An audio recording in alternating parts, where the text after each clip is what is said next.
social media strategist for the LSU Ag Center. And today we have one of my favorite guests today. He is my previous former horticulture instructor, Bob Mirabello with the Ag Center. Thanks for being here, Bob. Thanks for having me. This should be fun today.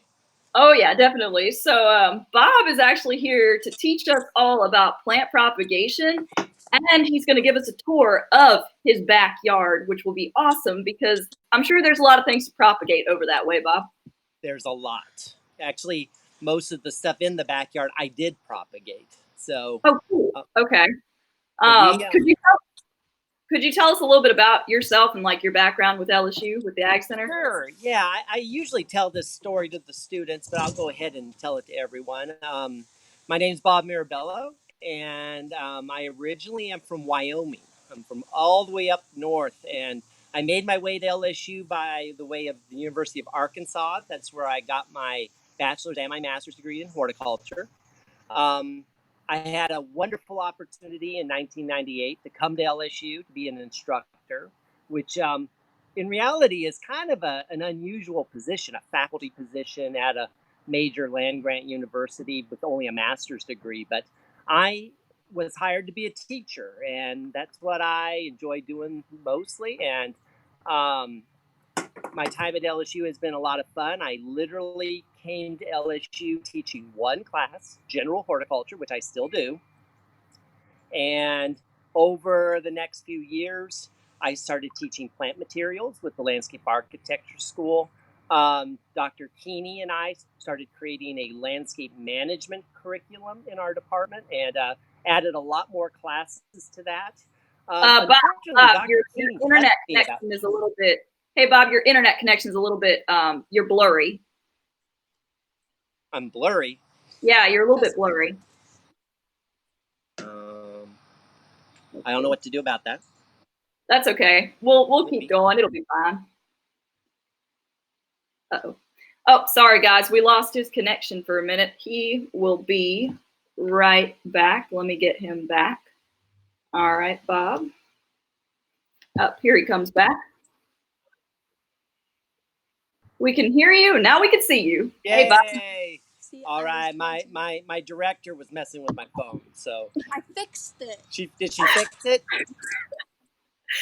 Am I better? Anyway, yes, much better. Now we can see you much better. And Heather over here, Heather Kirk-Ballard, is saying, "Show me something, mister. Bob taught me. He's still my absolute go-to for plant identification." Well, I have to admit, Plant ID is my favorite class. And again, I got the opportunity to teach plant materials a long time ago here at LSU.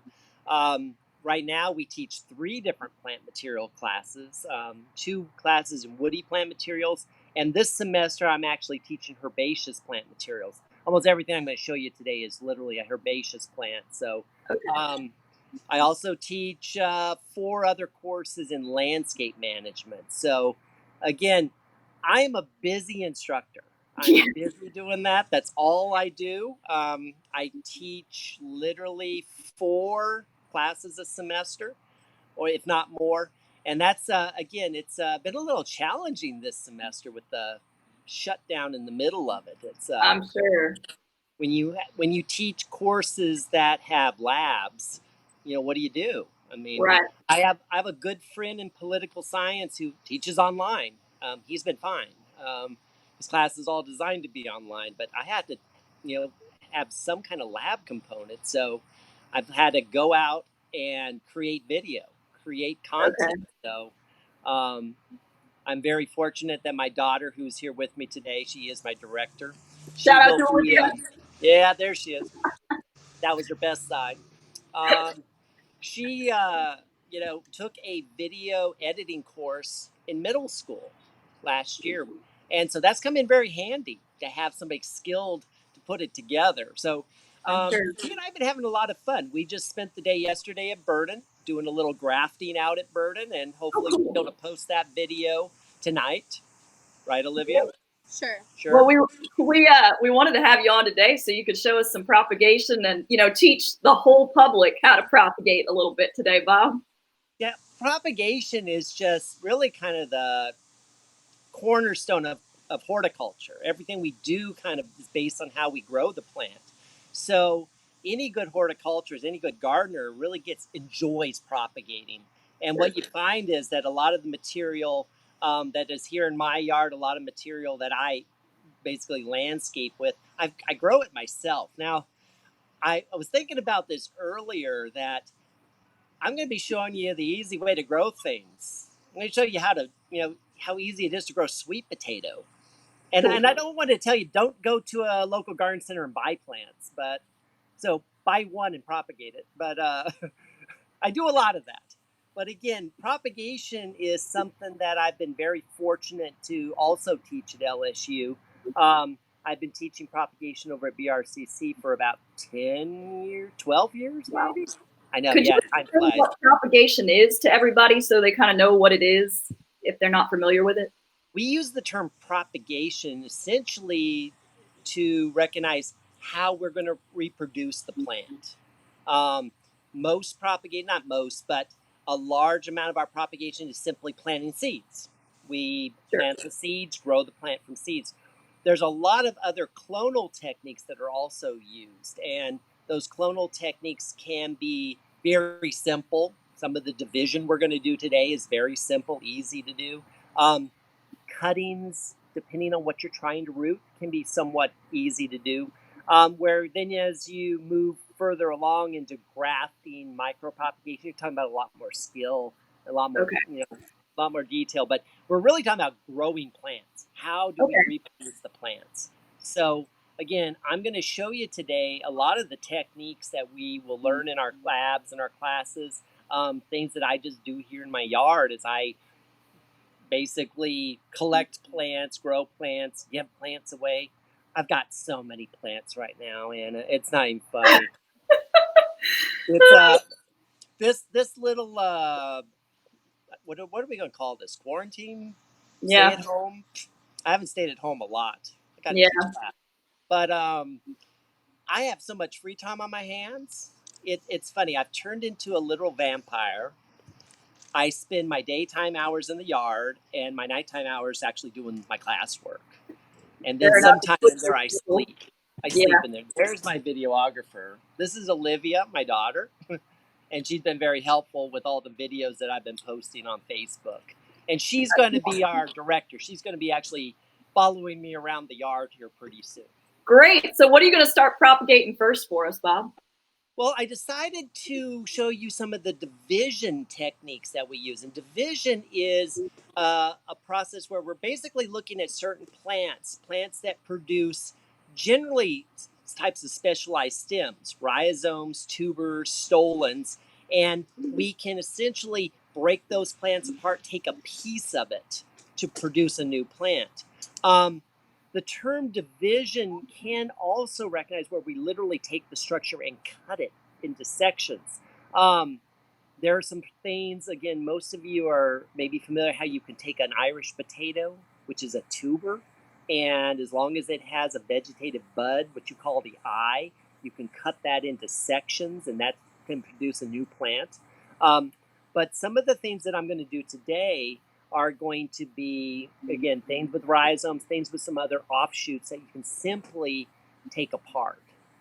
Okay. So I brought two plants in here that are just some small plants, and they're both potted. Okay. So made it a little easier to have everything right here on hand. I guess I'll go ahead and start with this little plant. This is we can't see it, Bob. Oh yeah, that's right.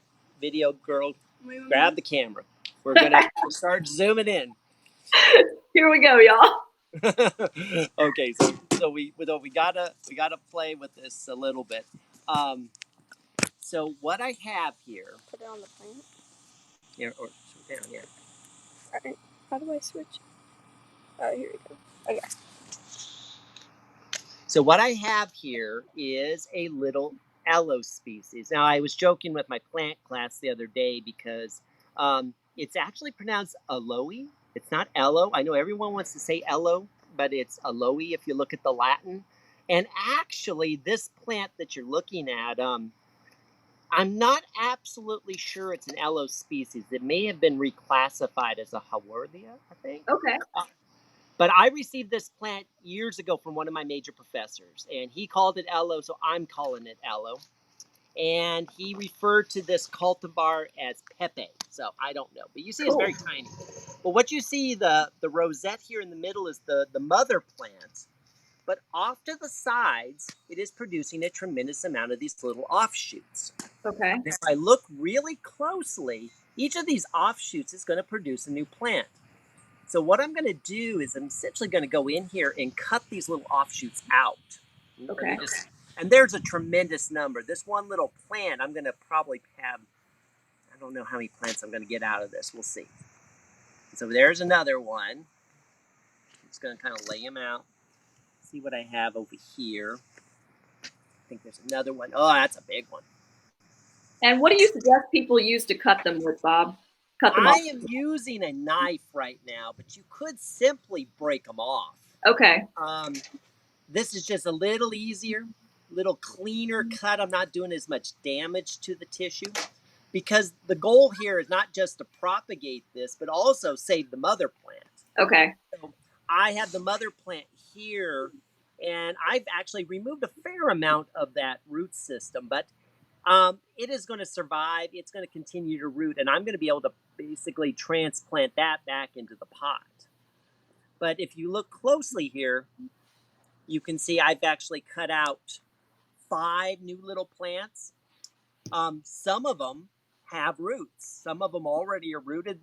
This little offshoot has more roots than the mother plant. I think I cut most of that off the mother plant. But some of these are basically just broken off. So if they have roots, I will usually go ahead and pot them up. With this particular species, I'm going to probably just wait a couple days.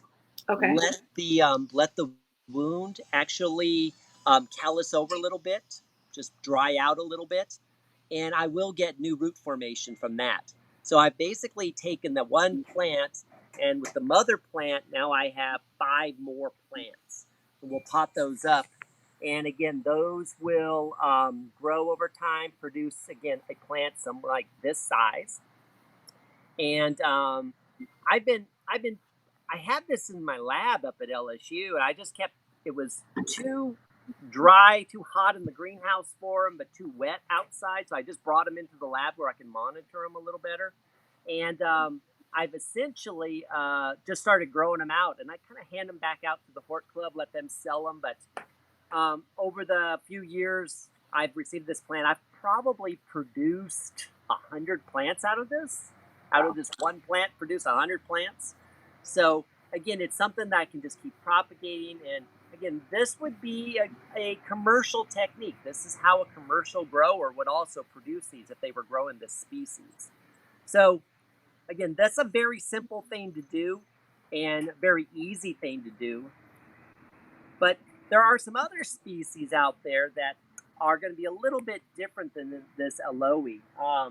And y'all feel free, all the viewers, to ask propagation questions while Bob's propagating. He's happy to answer.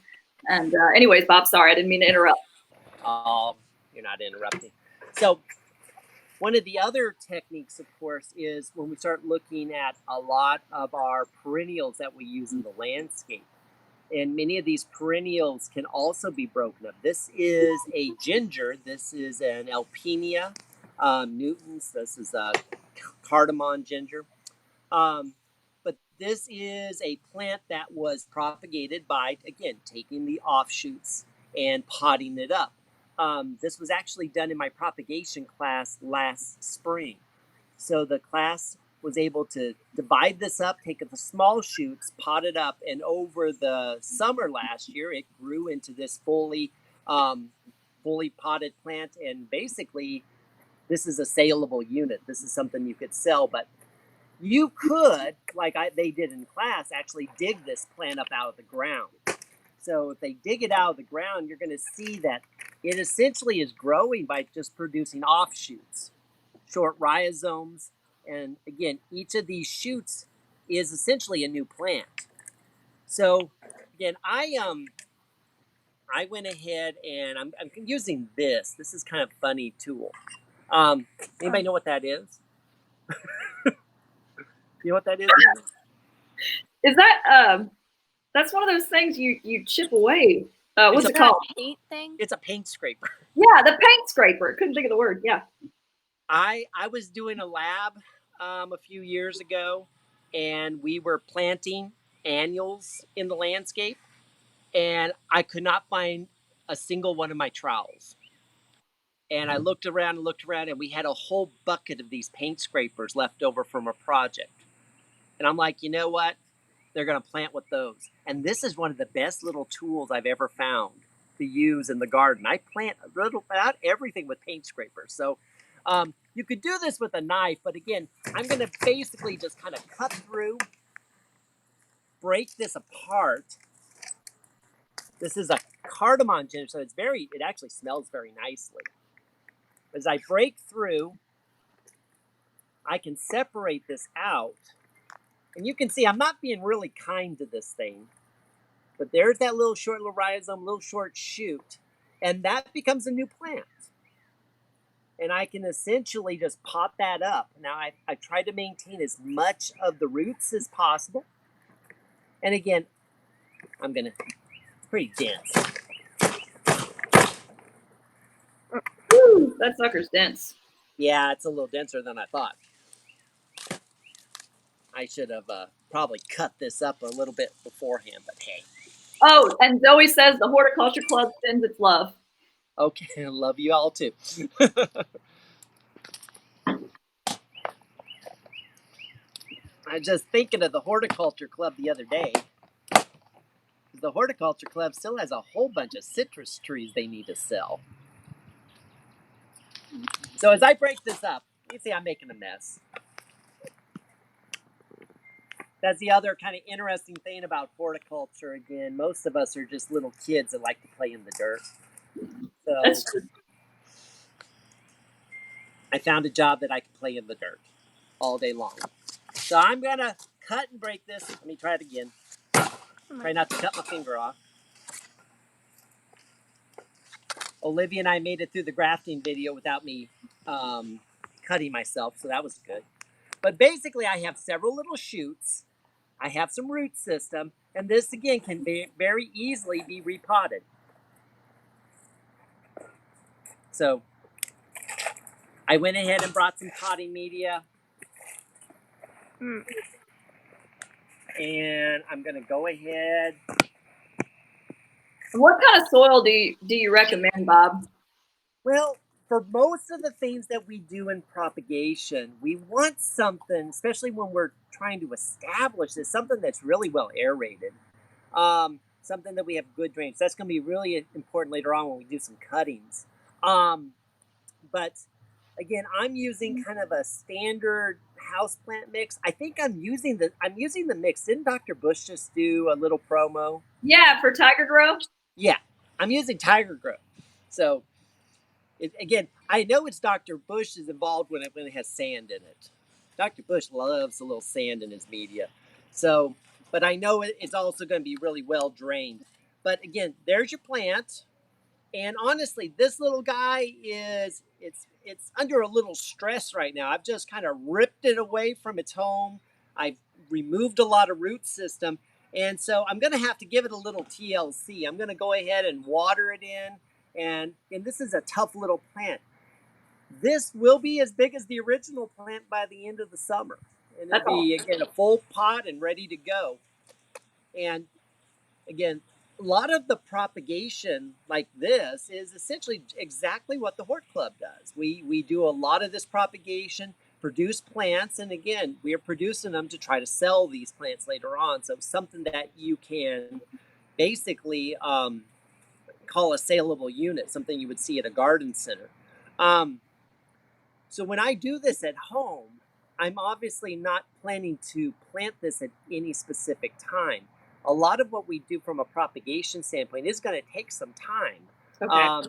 I'm going to allow this to grow over a year before I even think about putting it into the ground somewhere.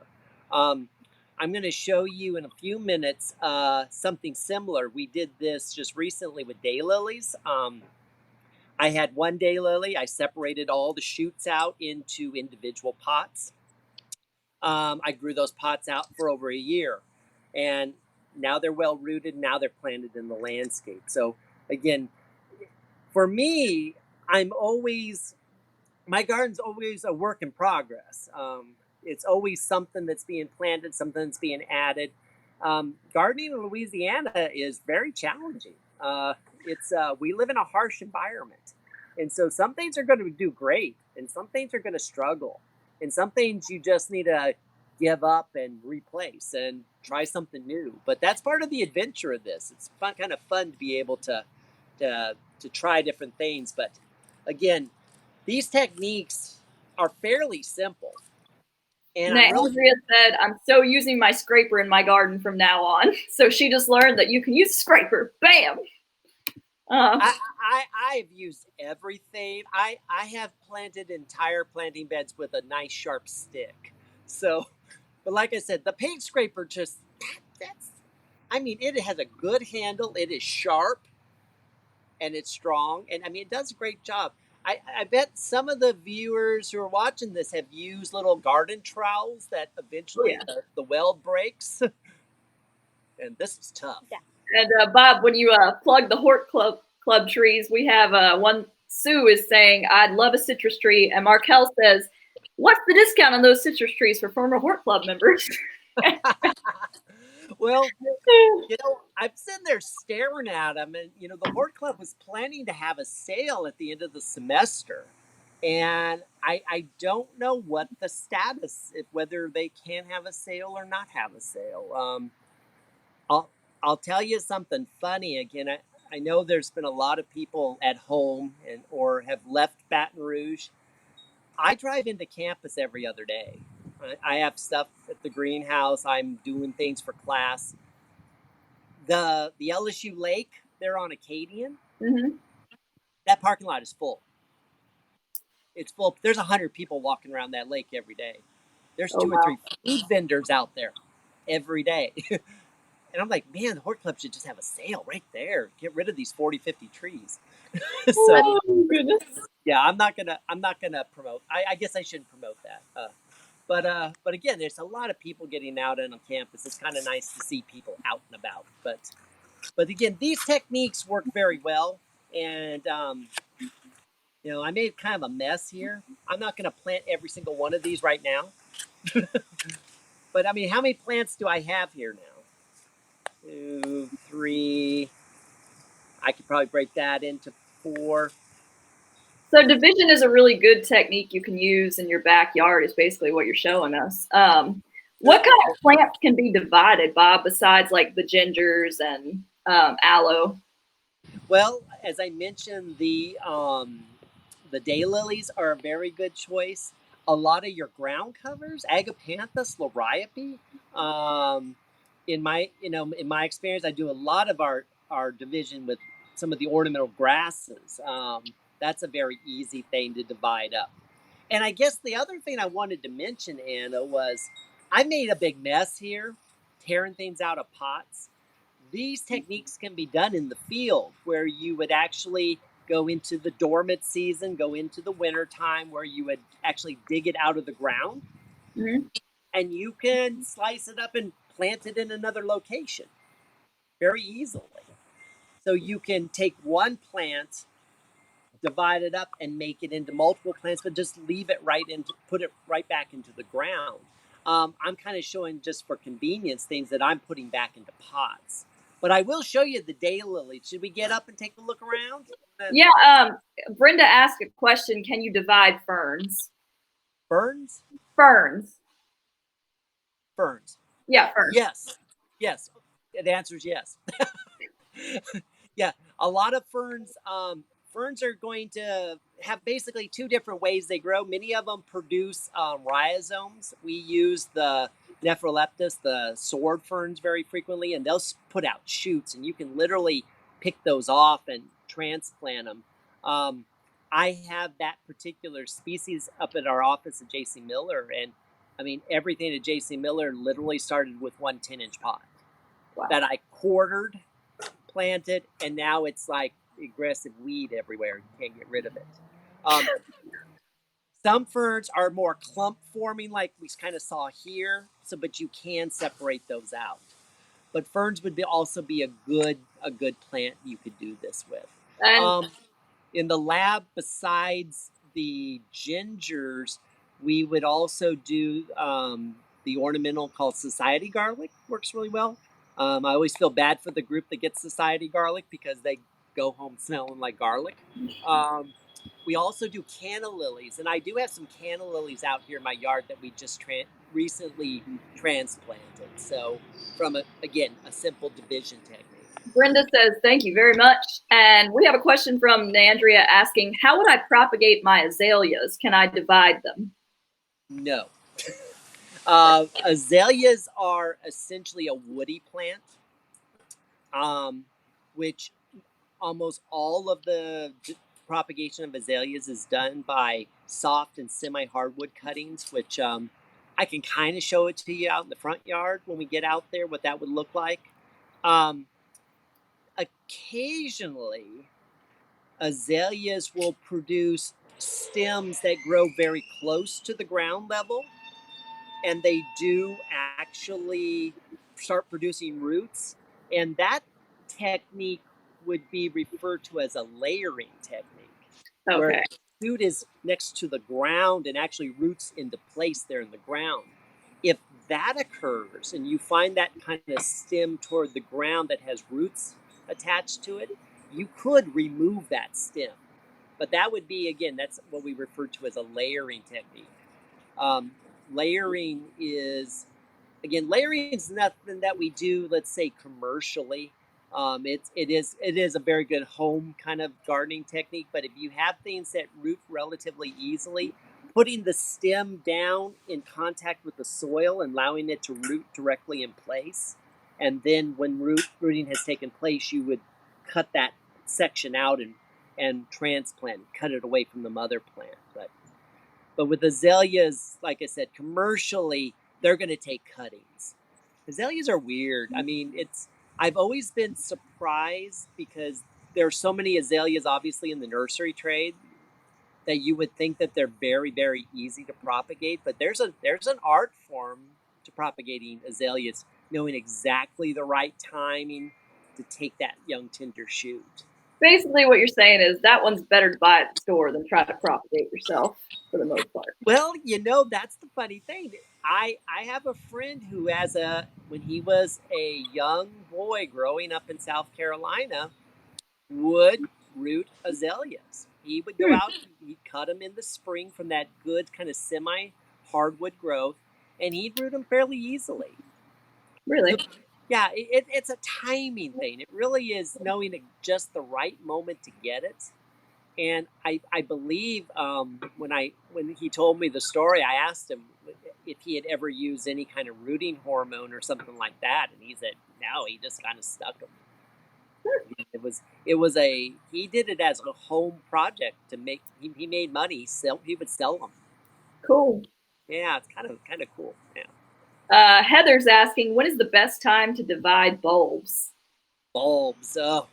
Well, I was thinking about this the other day because I just ripping stuff out of the ground, but not everything's happy to be ripped out at right now. There is some timing. So when you think about a crop like a bulb, the bulb is more or less a storage structure, storing carbohydrates.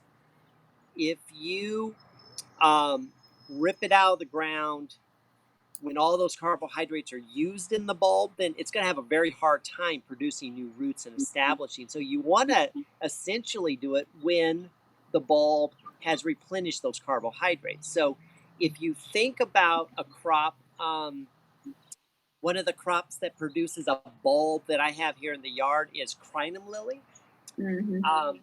And what I would like to do is wait till the crinum lilies have bloomed and essentially either take them out when they're dormant, or after they bloom and that bulb's had an opportunity to regenerate some of those carbohydrates. Okay. So there's a little bit of timing. A lot of people will, for instance, like with the ornamental grasses I mentioned earlier, try to do the ornamental grasses in the dormant period when they're not really growing. You could do that with this ginger. But I can tell you right now, these gingers don't want to grow at all until it gets really warm. Right. They like it hot.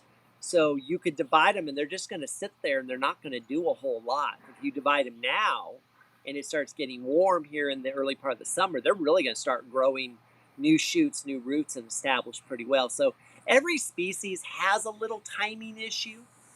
And again, some of that's a little trial and error.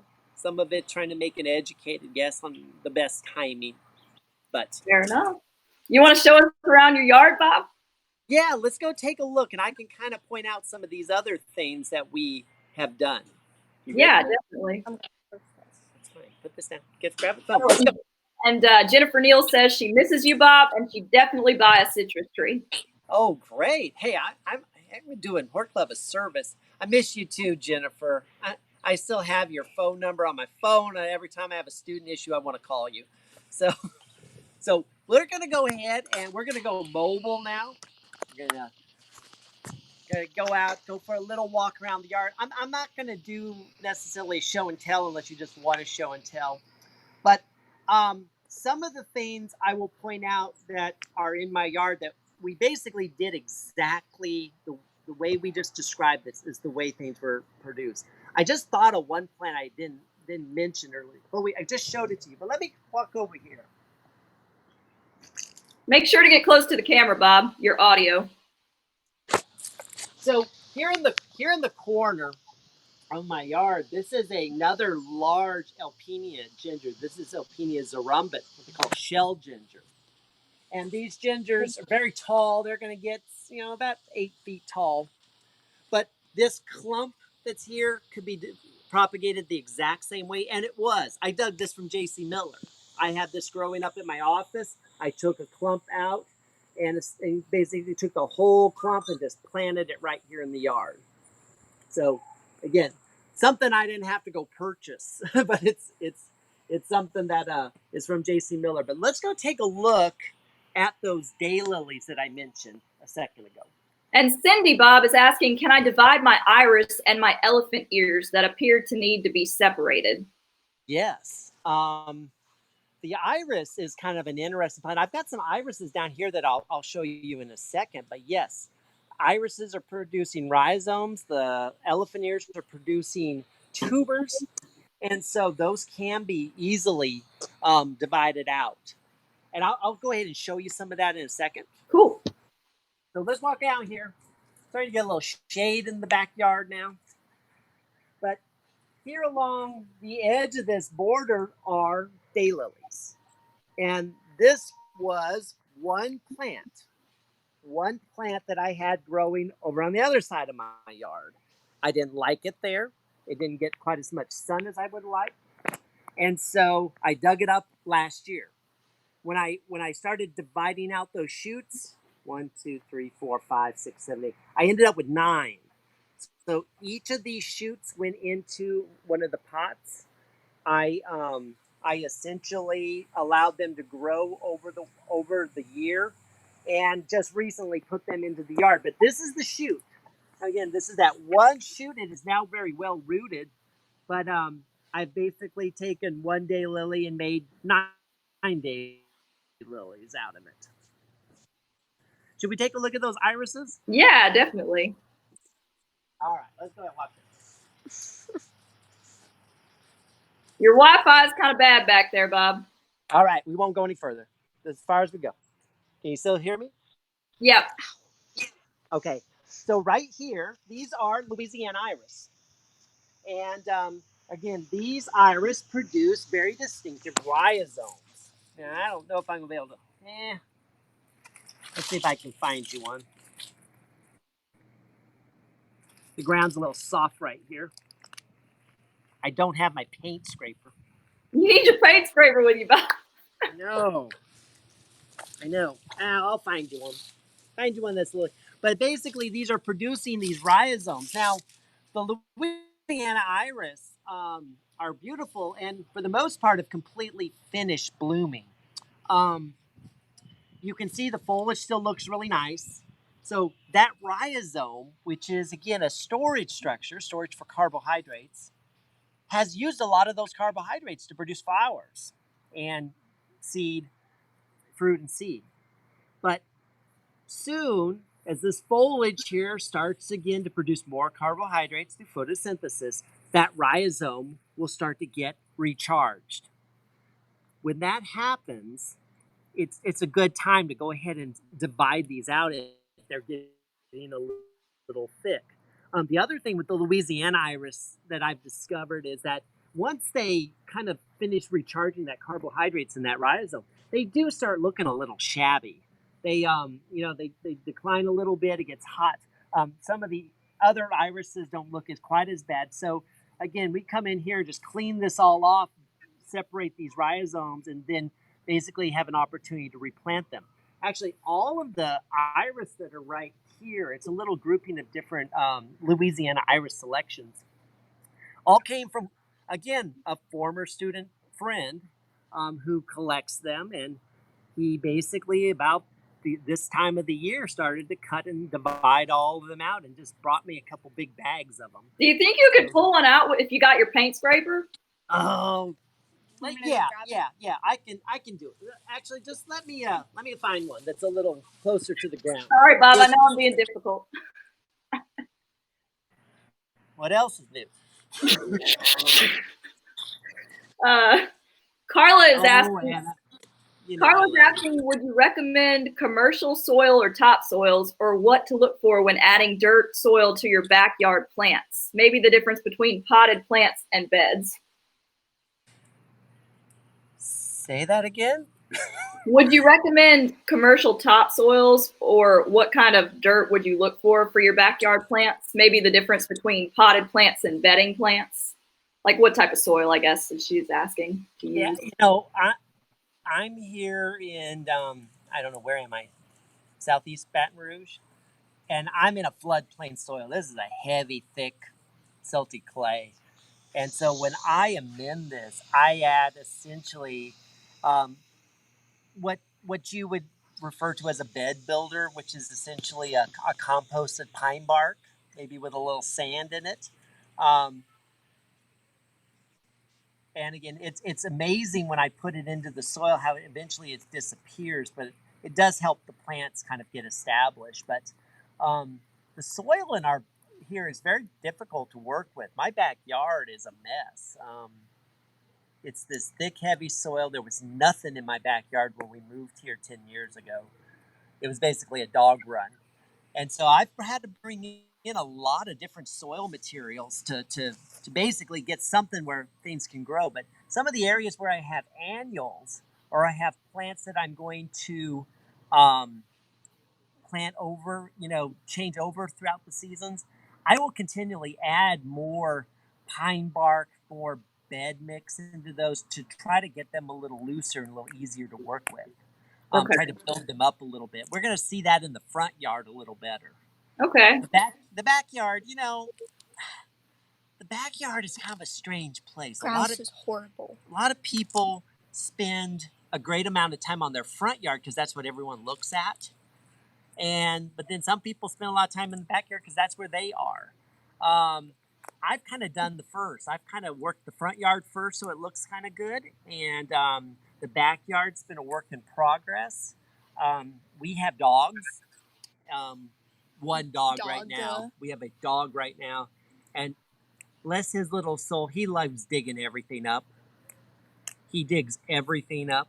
He digs my plants, pulls my plants out of the ground. He digs holes. And so everything in my backyard is always kind of a work in progress. But I don't know if I answered the question or not. I hope I got you did. Carla said thank you. Okay. All right. I did manage to pull up one of these rhizomes. So when you look at the bottom of the iris, you'll notice it has kind of like a little foot that kind of holds it in place. A lot of people will mistake that as the root, where in fact, this is actually a modified stem structure. This is a rhizome. You can actually see the roots coming off of it. But that is that storage structure. That's what's storing the carbohydrates. And again, this is the structure that I'm going to be able to dig up and be able to transplant. So this little iris that I kind of yanked out of the ground, I mean, it's already got roots. I could easily transplant this to a different location in the garden, or I could put it into a pot and let it grow over a season and actually establish a very nice root system. But again, almost all these division techniques that we talked about have plants that have some kind of specialized stem structure, whether it's a bulb or a rhizome that you see here, little offshoots like we saw on the aloe. I did mention I had crinums back here that have the bulb. I'm a little uncertain about the Wi-Fi signal though. So why don't we'll step back and we'll see if we can get close to it. All right. Christian says, thanks for all your classes, Bob. I still use my pages from Plant ID. Oh, good. All right. You still got a signal? Yeah. Okay. Be careful. There's spikes in the grass. Okay. All right. How are you doing, Anna? Can you still hear me? Yeah, we can still hear and see you relatively. Relatively? Okay. We won't be here long. Okay. These are newly planted crinum lilies. And crinum, again, is a bulb. So you can see the large bulb kind of sitting here on the surface. And again, the kind of, you can also see where I've kind of added a lot of that composted bark into this really bad soil. Now, I can tell you right now, crinums are tough as nails. They're going to live through anything. They'll be fine. But again, these were all produced. Again, these are bulbs that were produced off the side, or a bulblet that is produced from a mother bulb. And these were divided last year by, again, one of my propagation classes. And again, potted up and sat for a year growing out, and now we're ready to transplant. But you can see very clearly that nice little bulb structure at the top. What do you think, Anna? Do you think you want to go around to the front now? Oh, yeah, Bob, go around to the front and show them what you got in the front. Also, Nancy's asking, when can I break off the rhizomes? Some look dead. Well, when you start digging this up, one of the tasks you're going to have to do is kind of recognize what's alive and what's dead. If you actually do have tissue that is rotted, that has died, you will want to remove that. I guess the only way to know if it's truly alive, you scrape it a little bit, you see some fresh, clean, healthy tissue underneath that epidural tissue. That's one way to recognize it's still alive. But Cool. Thanks, Bob. yeah, let's but you're always going to find a little of that. Oh, hey, there's one other thing. Let me show you over here. Okay, the striped here, these are canna lilies. And these canna lilies also produce that rhizome. And these were all in the front yard earlier this spring. Now they're in the backyard. I lifted those rhizomes, dropped them in here. They've already started to root and start to grow out. So again, something that's very easy to move around. I had this in one of the beds in the front yard, and I just got tired of them after a few years and decided to move them to a different place. All right. Well, we're gonna move out closer to the front yard. Okay. I'm gonna grab my knife.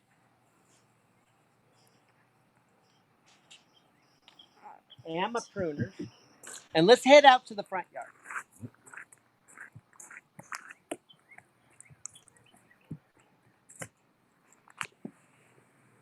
You, of course, got to show us your LSU turf grass, Bob. Excuse me? The LSU turf grass, you got to show everybody. Oh, I didn't plant in the truck. It's in the back of the truck. Oh, no. I know. God, I almost told you to not ask me about that. You should have told me earlier. I'm sorry. Didn't get to it. So again, I've talked a lot about this idea that I divide, I grow things by seeds, but I have my own little propagation area. So kind of built this alongside of the house. This is back And you can see I have a lot of things. This is Ruellia that was grown from cuttings. So these were just little shoots that were rooted. There's the nice little roots. And again, this is a whole bunch of Angelonia that I've grown from seed. A lot of that's going to go back into my garden here. Couple other things. This is actually kind of funny. I'll see if anybody remembers this. This is a scented geranium. These are the actual cuttings I used in class. Oh, end of February, 1st of March.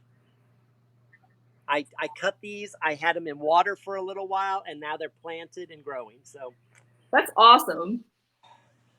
Here you have a couple little seeds. These are the Texas Star Hibiscus seedlings. One of the big white. This is actually a white selection that I'm growing out.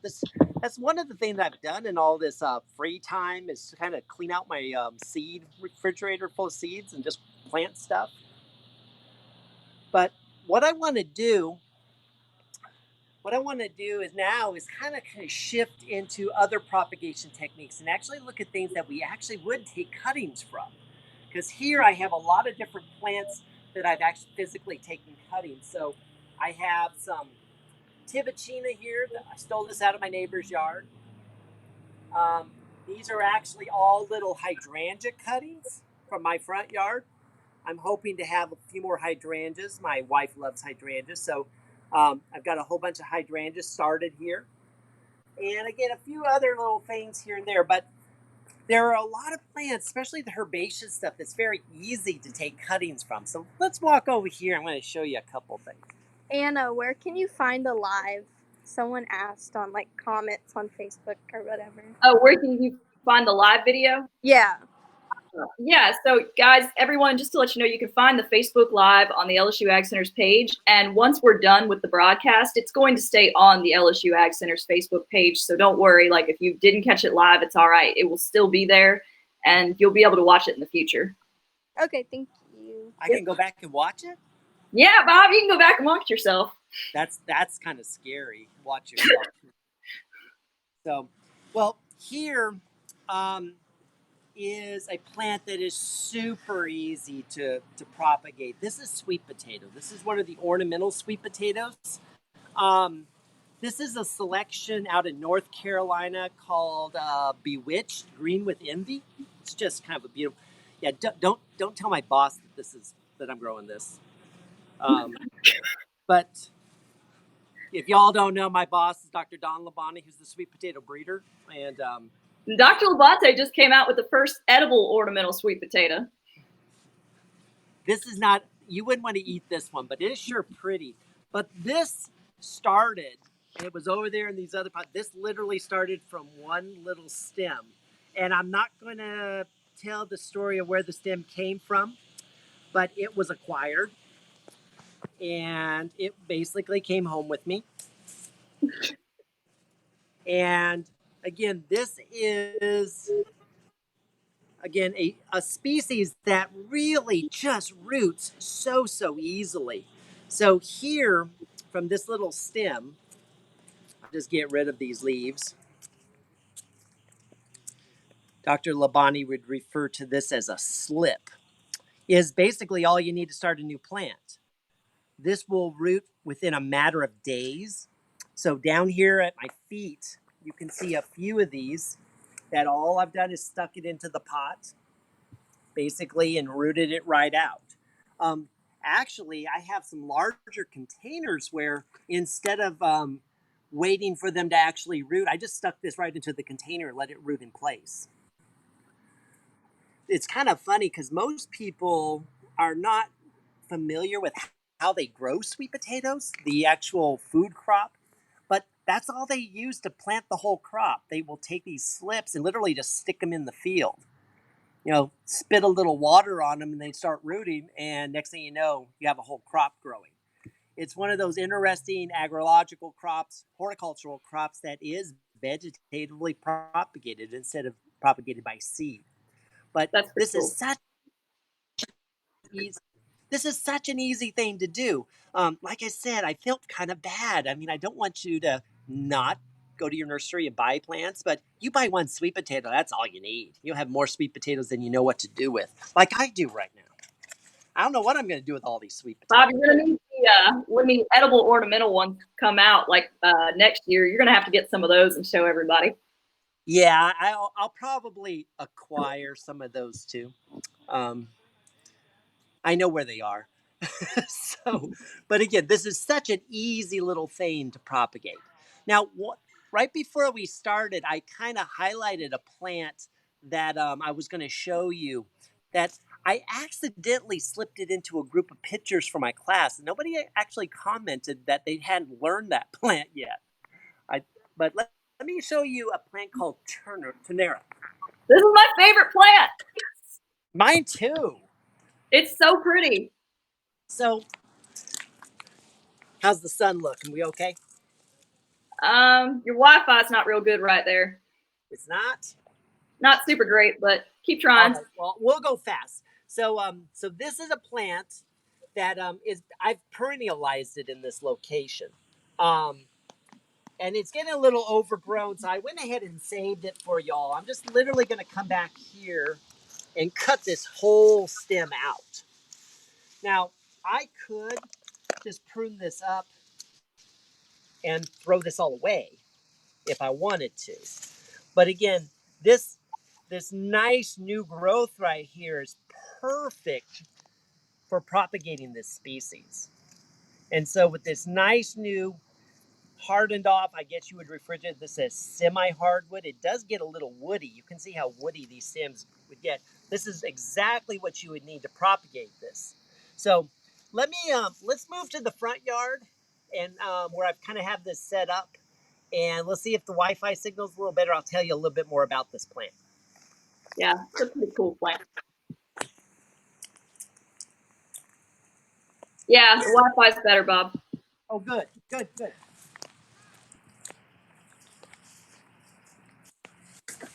So you're all good? Wi-Fi's good? Yep. All right. So again, this particular species is not really well known in the nursery trade, but I love it because look at those flowers. Those are the biggest, happiest yellow flowers. Um, and the thing about this plant that also makes it a wonderful plant for our environment, it is tough as nails. Once this thing gets established, it's very heat and drought tolerant, loves that full sun, and again, will just bloom out throughout the summer. It actually becomes a pretty good sized plant too. It'll get 3 feet tall, if not taller. Again, blooming out every time. So I love this plant. I think my plant material class really gets tired of me telling them how many plants that won't grow here. Again, I try to teach things from the north that they would see if they moved further north, perennials and stuff, certain annuals. And again, they sometimes they're like, tell us something that'll actually grow here well. Well, there are some things that grow here well, and this is certainly one of them. So again, I will take Hey, these. Bob, can Yes. you say the name again? People are asking what the name of it is. Turnera. And I tried to find a common name for it. I couldn't find one. You want to spell that too? Tunera. Turnera. Tunera. I mean, I see it every now and then in the nursery, and I think it was I don't think it was one of ours. It was like one of the Georgia. What is Georgia? Gold medallion plants or something like that. But again, it's a tough little guy, and it's again very easy to propagate. So again, I would probably try to remove all this growth here, get it down to just that stem. But that's kind of what I'm using to propagate it. Trying to get all the flower buds, most of those long stems, and get that nice little thick stem. Now, there's a lot of water, there's a lot of carbohydrates in that stem. So once it gets stuck into the media, which again, all I'm going to do with this is stick it directly into the media to allow it to root.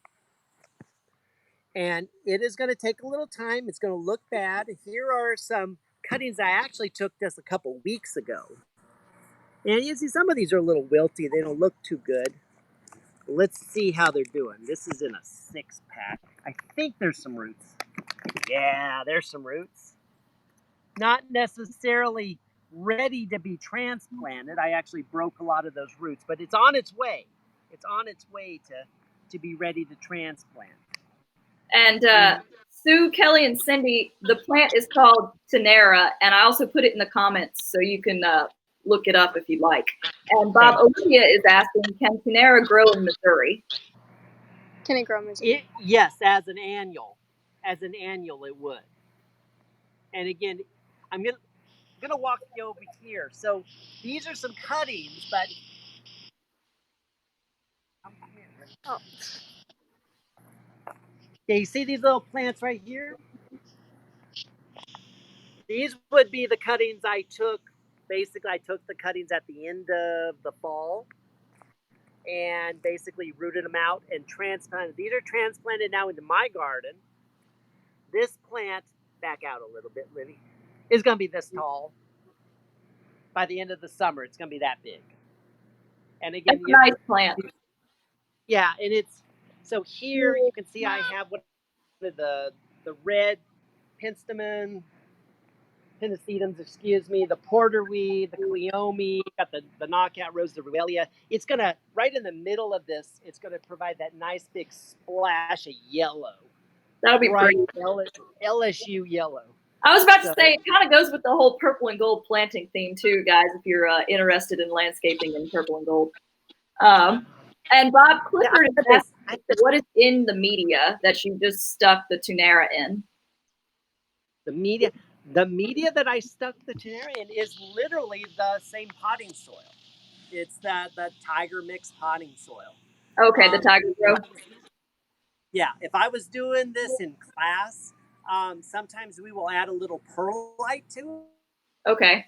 To make it a little more aerated a little better. But again, here at home, one of the things I was going to point out is that if you're doing this in a lab or if you're doing this commercially, they're going to have very specific propagation systems that keep it well shaded, keep the humidity high, put out water intermittently, on a schedule. So you have the absolute perfect rooting environment.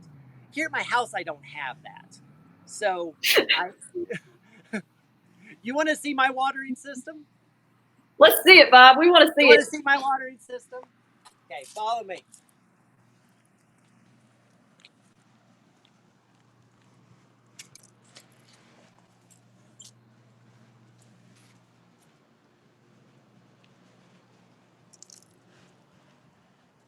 So do my cuttings, do my seedlings, do they need water? Yeah. Here's my watering system. Soaking them down. Really pretty good. hardcore, Bob. Hardcore. So I'm Hey, Bob, Kelly's asking, will Tenera take full sun? Excuse me? Will Tenera take full sun? Yes. It'll take it hot, and once it's established, it will be very drought tolerant, very heat tolerant. Yvette is asking, is it invasive? That was the thing I just was going to say. It will produce some seedlings. Now, will it produce seedlings like a tallow tree? No. Actually, the plants that are growing on the side here that I cut, those were seedlings. They just popped up. But so it's going to have a tendency to return. It will throw some seeds around, but I would never really put it on the category of being invasive per se, but maybe a reliable reseeder in some cases. Okay. But yeah, all this propagation that I'm doing, I'm literally just watering, taking care of, making sure that my cuttings are in a place where they are in the shade a little bit, where I'm watering, keeping an eye on them during this rooting process. But it can be done very, very easily. I have found, actually, after all the years here at LSU, that I can root just about anything just out at our farm in the shade house, not under any special mist system.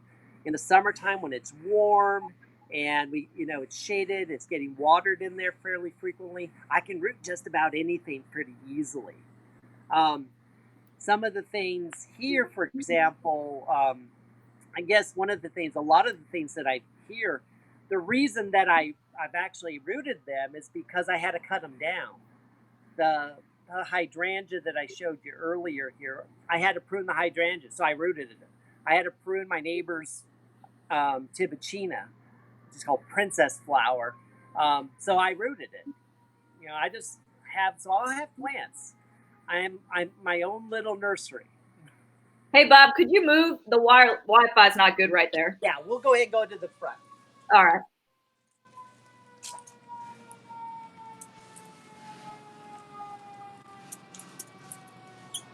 So guys, everything Bob is showing you basically can be done at home. And that's the cool thing about right now. You know, we're during this quarantine, you can do things outside. You can grow plants. And you can do it, you can propagate plants. And that's what Bob's showing you today. There's a lot of plants in your yard that you can propagate right now. And anyways, take it away, Bob. I was just talking. Yeah, it honestly is something that's a lot of fun. It's a fun thing to do. It's a fun thing to have a little area where you can grow, where you can try to grow some of these plants. And it's just, like I said, I don't necessarily think about the economics of it. But, any good horticulturist, good gardener will, again, save a lot of money by propagating their own plants, propagating what they need. And again, I have a tendency. You can see how much stuff I have, Anna. Yeah. I'm giving stuff away now. It's just I've got so much stuff, so I don't have enough room here to use all of it. I'm kind of preparing these. I don't know if you noticed that, but these are actually flower buds. One of the things you want to avoid is actually having flower buds on these cuttings. So I'm going to kind of remove some of that. But these are all good cuttings, ready to go. You want to explain, Bob, just again the process of just like, taking those types of cuttings and like how people can do this in their backyard? Well, again, it's trying to identify the plants that are going to root relatively easily. And again, a lot of our herbaceous perennials, a lot of our bedding plants, they will actually root fairly easily. The woody things like the azaleas might be a little more challenging, but again, I am trying to identify, when it comes to this stuff, I'm going to try to avoid any of this old growth. I don't want this old growth from last year. I want some of that new, tender, actively grown. So if you come up the stem here, other way, Livy. I know. This way. That's the kind of growth I'm looking for. Something that's young and growth is firmed up. That's going to root. I want to probably avoid this kind of stuff, this little tiny, flimsy growth. This will die back pretty easily. And as you get further out here, you can see it's becoming, this growth is not only really soft, but it's also becoming reproductive. It's starting to produce flowers, so I'd probably just get rid of all that. Again, get rid of all those little offshoots. Sue is asking, can Plum Bago be rooted? Yes. Yes. I have to admit, I haven't done a lot of it. It may take, I think it'd take a little longer than some of this stuff would, but yes, it can. Awesome. Kind of same thing. Some of that nice, hardened off new growth, going to be ready to go, easy to root. Let me go ahead. I'm going to just look behind me here. Livy will follow me. Come on, Liv. Because again, as I look here in my garden, almost everything in here can be grown by these techniques. So the Lantana, again, Lantana, you see a lot of that really young growth, but if you get down into here where it's a little woodier, that'll root very nicely right there, that kind of woody tissue. I can actually even feel some of those root initials right there. That'll root very easily. Most of you are probably familiar with how easily Coleus will root. I mean, honestly, I can take this Coleus cutting. That'll be a new plant. I just propagated a Coleus plant. Did you see that? Oh, and by the way, I'm going to put in a plug for the 2020 Louisiana Super Plant Flamethrower Coleus. There's like quite a few different varieties of it, and y'all find it at your local nurseries. It's going to be a cool one. I think this is one of them too. This Is it? Okay. I forget which one. It's the. Is there one called? Is there? I'm trying to remember. Dr. Owen's gonna kill me. Is there No, one there's called like Salsa Verde or something like yes, that? yes, there is. I believe this is Salsa Verde. This is actually one of the super plants. Also, this is the bandana lantanas. Okay, cool. Well, Bob, you want to Doctor, go ahead. Oh, Bob, sorry. Oh, you want to go back to the backyard and like sit down because I think you get better Wi-Fi back there. Yeah.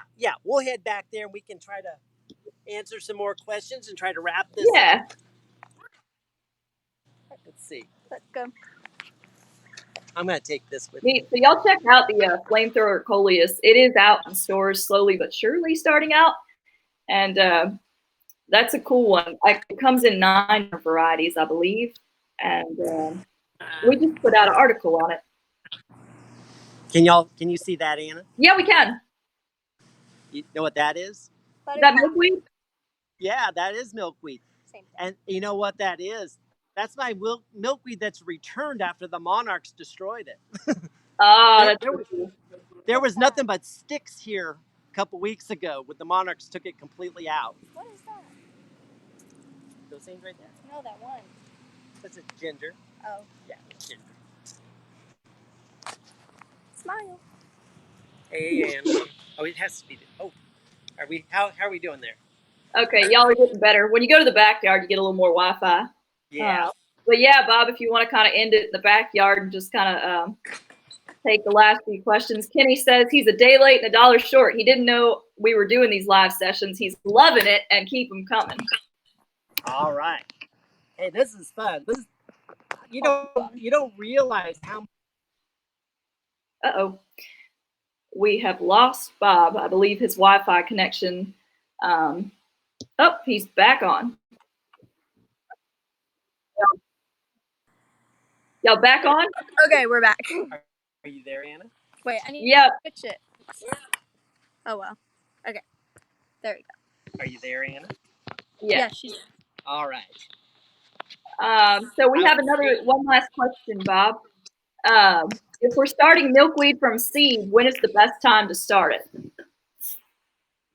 I had my class start milkweed in February, which is probably a little late, but we have plugs right now that are about that big. I was getting ready to transplant them, and basically plants that are going to be ready for fall planting. They'll grow through the summer. Milkweed, if you have a greenhouse or someplace you can keep it, you could grow milkweed pretty much year round. Great. That's all the questions we had, Bob. You had a lot of good questions. Is there anything else you want to add before we kind of sign off for today? Well, I don't know if you caught that. I thank you, Anna, and thanks everyone for coming and watching. I've missed teaching. Yeah. This online business is not as interactive as the live thing, especially for horticulture.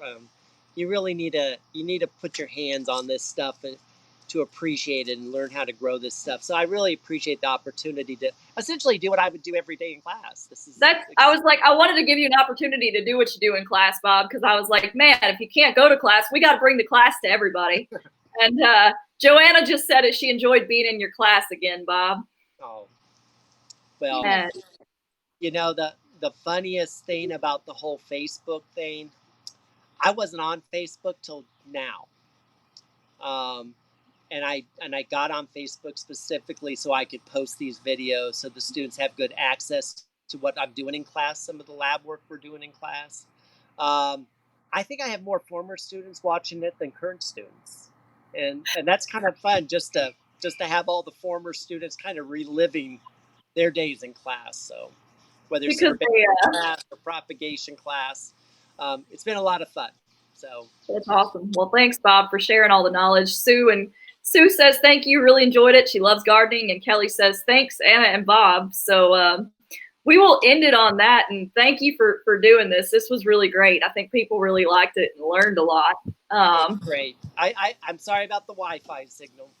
Oh, it's Wi-Fi. Everybody's having issues with it, but I think everyone's used to it because it's quarantine. And thank you, Olivia, for being our camera person for the day. And yeah, I don't know how I would do this without her. So I really. I know she's awesome. Yeah, we've had a lot of fun doing the videos. We're actually, as soon as we say bye to you, we're going to go cut some video for some new propagation videos. That's so awesome. Well, thanks, Bob, again for doing this. And y'all tune into the LSU Ag Center's Facebook page for the announcement of the next live at 5 video. And this live at 5 will be posted to our Facebook page afterwards. So you'll be able to go back and watch it. So even if you missed it again, guys, don't worry about it. It's actually open access. Even if you don't have a Facebook, you can still watch it on Facebook because our page is public. So anyways, y'all stay safe again out there, and we'll see y'all next time. Thanks, Bob. Thank you, Anna. Talk to you soon. Bye, y'all.